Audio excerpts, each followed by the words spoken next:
L'invité du jour un peu spécifique en cette période d'octobre. Vous le savez, depuis quelques jours, on vous en parle.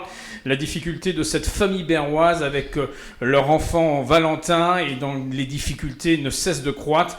Et nous avons l'obligeance d'accueillir la maman, en l'occurrence Laetitia. Déjà, bonjour Laetitia. Bonjour.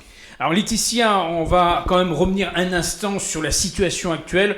Donc vous habitez Berlétan. C'est ça. Voilà, vous avez au total 3 enfants avec votre époux.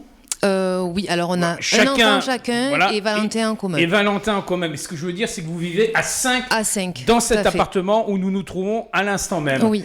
Alors, je vais quand même rappeler que Valentin est atteint, il faut le dire, d'une maladie qui malheureusement aura beaucoup de difficultés. Toute sa vie. Voilà, c'est pour toute sa vie. Oui. Hein, c'est un autisme. Alors, il y a un nom particulier sur cette maladie ? Il est autiste sévère non-verbal. D'accord, ce qui veut dire qu'il ne s'exprime pas. Il ne s'exprime pas, il ne parle pas et peut-être qu'il ne parlera jamais. Voilà. Alors, les autistes, on sait qu'ils ont une compréhension qui est assez impressionnante. Très intelligent, oui. Très intelligent, ouais. Ça on peut bien le dire. Ouais. Mais sa particularité à notre petit Valentin, c'est qu'il est instable. Il ne peut pas rester tranquille un moment. Il a toujours besoin de sortir, me semble-t-il. C'est ça, il faut sans arrêt être derrière lui déjà au quotidien, dès le matin au réveil jusqu'au coucher. Alors comment se passe justement une journée avec Valentin, que les gens puissent comprendre vos difficultés ? Alors jusqu'à présent, en fait, jusqu'à ce qu'il commence vraiment à sombrer dans les crises très intenses. Il a 5 ans, hein, je crois, c'est ça ? Il aura 5 ans début décembre. Voilà, donc malheureusement, c'est depuis qu'il est tout petit que vous avez eu le diagnostic. Oui, il avait 1 an et demi quand le diagnostic a été posé. Étant petit, plus ou moins, ça allait. Il était un peu dans son monde. Il jouait pas comme les autres enfants, mais je veux dire, il n'avait pas de crise. Voilà. Et ça se passait bien. Ça se passait bien. On pouvait l'emmener partout. Vous aviez une vie normale de famille. À peu près normale. Voilà, tout à fait. Et là, ça a dégénéré. Ça a commencé à dégénérer déjà à partir de Noël dernier, et où il y a eu une crise intense de 72 heures non-stop, nuit et jour, sans dormir et sans manger, et en crise non-stop. Ouais, ça veut dire qu'il s'exprime, il crie, il peut pas rester sur place. Il s'automutile. Il s'automutile de surcroît. Voilà, il a voulu se jeter par la fenêtre. D'accord. Et encore, vous êtes au premier. Voilà, on est au premier étage et on est sans cesse derrière lui. Ça a commencé pendant les vacances d'avril dernier, les vacances de Pâques, où du coup il a dû se faire hospitaliser en pédiatrie à l'hôpital de Salon de Provence pendant plus de 4 mois, où il a eu un traitement assez lourd.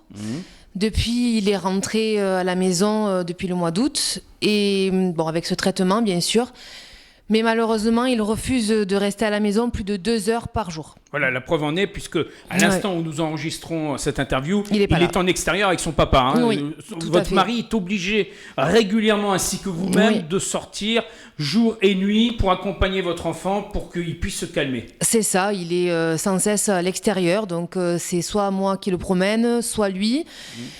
Ce qui a un impact sur votre vie personnelle, sur votre vie familiale et surtout sur votre vie professionnelle, que ce soit pour vous, pour votre mari. Tout à fait. Mon mari, du coup, s'est mis en arrêt maladie pour pouvoir s'occuper de Valentin et reste avec moi, parce que seul, je n'arrive pas à le gérer.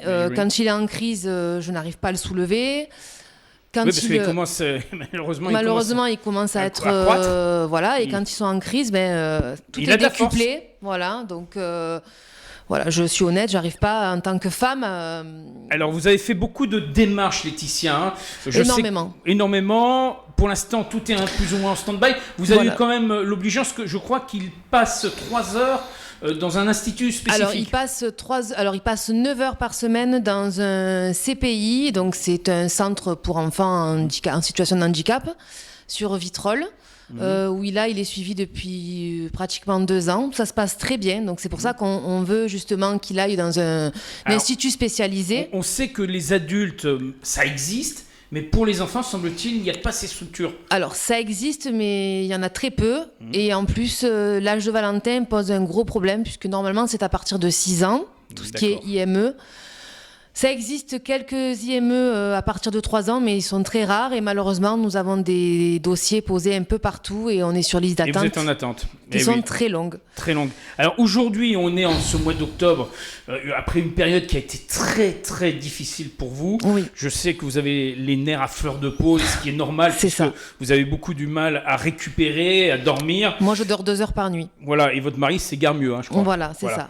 Donc, et pour les autres enfants, je pense aussi que ça doit pas être facile tous les jours. Du coup, quand Valentin hurle la nuit, il faut quand même descendre. Il ne veut pas rester à la maison, donc il faut le balader en poussette. Donc forcément, par rapport aux autres, les 2 grands se réveillent. Donc le matin, pour aller à l'école, ça reste compliqué. Oui, donc il y a toute cette phase qui a perturbé la vie familiale. Ça pâtit sur toute la maison. Voilà, depuis presque 1 an, puisque c'était en mois de décembre. Voilà. C'est ça. Et alors, là, le calvaire continue et l'hiver arrive. Voilà, et aujourd'hui, vous lancez un appel. C'est pour ça que je vous donne la parole. Oui. Parce qu'il faut pouvoir trouver une solution. Alors, je crois qu'il y a déjà une pétition qui a été lancée pour sensibiliser le pouvoir public. Tout à fait. Il y a une pétition sur Internet qui est diffusée et sur le groupe que j'ai créé Tous Unis pour Valentin. On invite d'ailleurs ceux qui nous écoutent et qui nous regardent à venir liker, à venir participer, en tout cas, pour promouvoir cette page Facebook et cette pétition. Mais aujourd'hui, l'essentiel, c'est de pouvoir vous soulager. Donc je crois que ce que vous recherchez, c'est des gens qui soient capables de donner un peu de leur temps pour pouvoir aussi peut-être s'occuper de votre fils. Déjà, on cherche des éducateurs spécialisés, on cherche des gens qui veulent peut-être nous aider, nous soulager, ne serait-ce 1 ou 2 heures de temps en temps, mais surtout, on recherche une maison de répit, un temps de répit. Je sais que ça existe, je sais que nous avons droit, on a la notification NDPH pour ça. Là, malheureusement, je trouve ça inadmissible parce qu'il y a énormément d'attentes aussi pour des maisons de répit, alors que normalement, c'est des cas d'urgence. Et oui, là, on l'a constaté. C'est fait pour ça. Voilà. Et je lance cet appel au secours, parce que je peux dire que c'est au secours. Oui, mais c'est surtout qu'on est à quelques encablures de cette fin d'année, donc déjà les journées vont se raccourcir, les nuits vont là, être par de plus en exemple, plus... jusqu'à présent, on peut passer des journées de 8h du matin jusqu'à ce que le parc ouvre, jusqu'à 20h la fermeture. Oui, mais après... Malheureusement, le parc ferme à 17h30 à partir de maintenant. Voilà. Donc, quand on rentre à la maison, il ne veut pas rester. Donc, il faut le balader sans cesse en poussette. Quand il y a la pluie, le vent, il faut trouver un endroit abrité. Tout à fait. Que nous n'avons pas forcément. Ça devient un enfer. Donc, l'appel est lancé. On vous invite, vous qui nous écoutez, qui nous regardez, à venir à l'adresse de Laetitia et de toute sa petite famille, et surtout de Valentin, pour essayer, dans votre entourage, de trouver des gens qui soient capables de pouvoir répondre à l'attente de cette famille. La famille a vraiment besoin de vous. C'est vraiment une urgence. On comprend tout à fait cette démarche.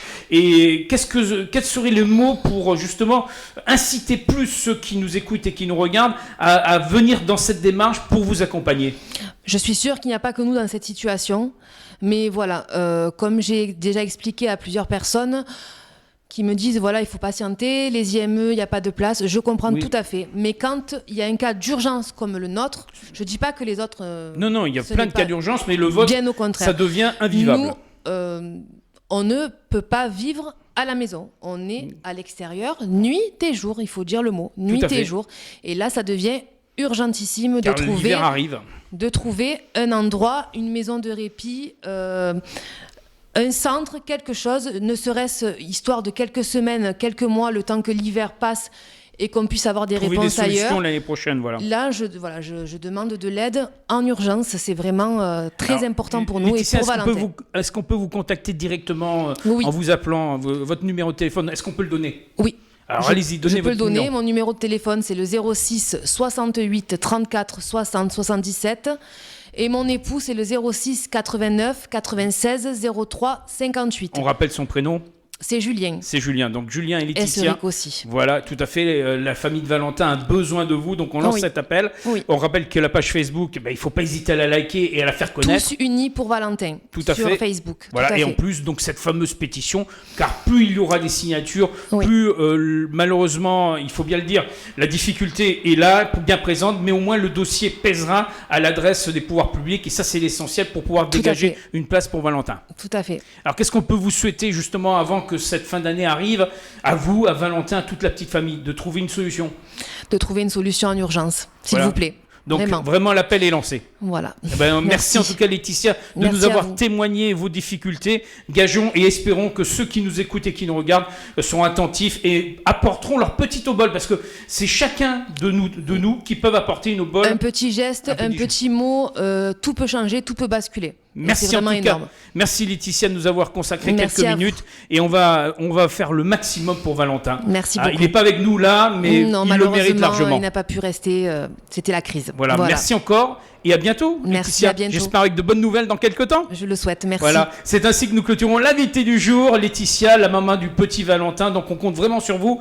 Vous aurez plus d'informations également sur les pages Facebook de Chérie FM et Tandberg et sur l'ensemble des réseaux. Donc n'hésitez pas à nous rester fidèles et surtout venez soutenir l'action pour Valentin, tous unis pour Valentin. On compte sur vous. Merci.